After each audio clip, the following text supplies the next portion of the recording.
मित्रों, महागणपति जी को प्रणाम, माँ जगदम्बा भवानी को प्रणाम। आइए चर्चा करते हैं। ये जीव मृत्युलोक में आके, इस ब्रह्मांड में आके, इस शरीर को, इस तन को विष की बेलड़ी कैसे बनाता है। प्रत्येक व्यक्ति जीवन को पूर्णता से जीना चाहता है। सभी सोचते हैं जीने की यही एक अवसर है, आगे क्या होगा पता नहीं। 84 लाख योनियों में से किस योनि में जन्म होगा। मानव ही एकमात्र कर्म योनि है, शेष भोग योनियाँ है। अतः मानव देह में कर्म किस प्रकार से हो, भाव कैसा हो, आदि बातें विचारणे हो जाती है। अनेक प्रश्न उठते हैं। क्या हम जीवन को संयमित भाव से जी रहे हैं? फल की अभिलाषा के बिना जीवन जी रहे हैं? क्या जीवन के प्रति हमारा दृष्टिकोण सकारात्मक है? क्या हम कर्मों को अहम भाव छोड़कर कर पा रहे हैं? यदि इन सभी प्रश्नों का उत्तर हाँ है तो हम सही दिशा में आगे बढ़ रहे हैं, अन्यथा नहीं। नकारात्मक उत्तर का तात्पर्य है हम पुनः किसी अन्य योनि में कर्मों के अनुरूप जीने को बाधित हैं। मुक्ति का तो स्वप्न में भी संभावना नहीं। आज की जीवन शैली शरीर जीव ही रह गया। व्यक्ति के अनुचित उचित का भेद का ज्ञान लगभग समाप्त हो गया। संयम जीवन के हर क्षेत्र से गायब हो गया, चाहे वह मन का हो, बुद्धि का हो, शरीर का हो या आत्मा का।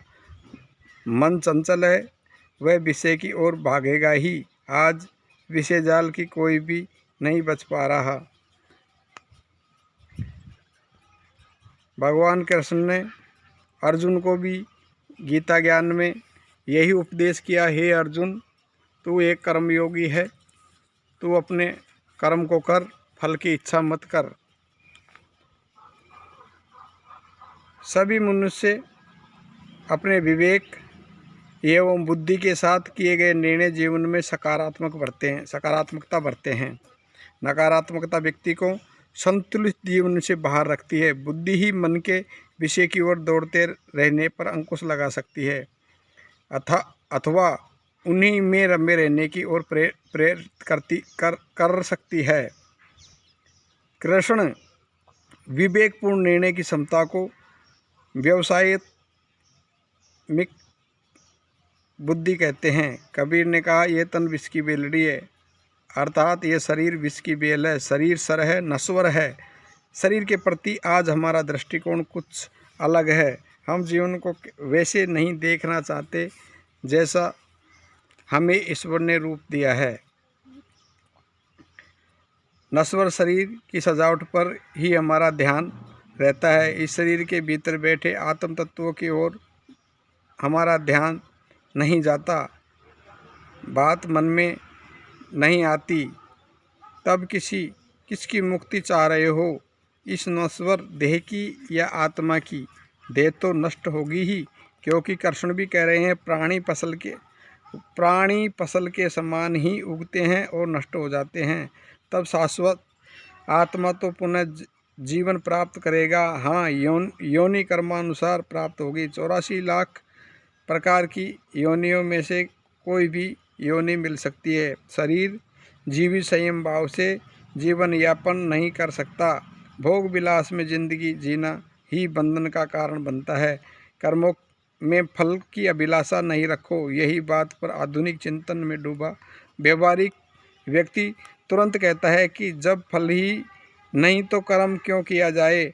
आज व्यक्ति जीवन में पहले फल की ओर दृष्टि रखता है। शेयर मार्केट हो, जहाँ भी हमें फ़ायदा मिलने की बात हो, LIC हो, अगर कोई म्यूचुअल फंड हो, वहाँ पे हम सबसे पहले फ़ायदे की, यानी कि जो हम कर्म करने जा रहे हैं उस कर्म को फल की गुणा भाग करने लग जाते हैं कि क्या फल मिलेगा आगे चलकर। गुणा भाग करता है कि इसका कितना फल कब मिलेगा। शिक्षा, व्यवसाय, नौकरी, यानी जीवन में हर क्षेत्र में फल के प्रति सोचता है। गुणात्मक भाव में तो हम रिश्ते भी निभा रहे हैं। ये भाव क्या हमें मुक्ति मार्ग पर ले जाने में सहायक होगा? आज तो प्रत्येक क्षण फल की चिंता में व्यतीत हो रहा है।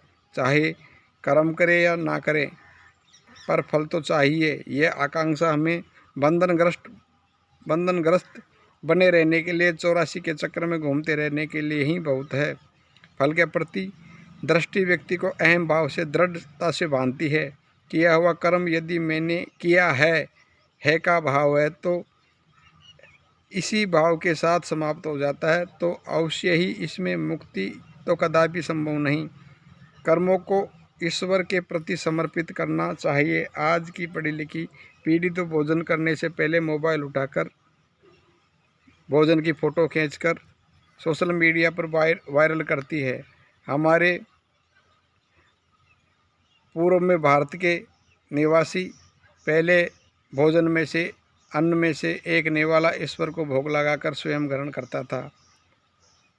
और सुनने में आती है, ना ही ये समझाती है कि अन्न ब्रह्मा है, कर्मों के प्रति अच्छा बुरा भाव ही नहीं है।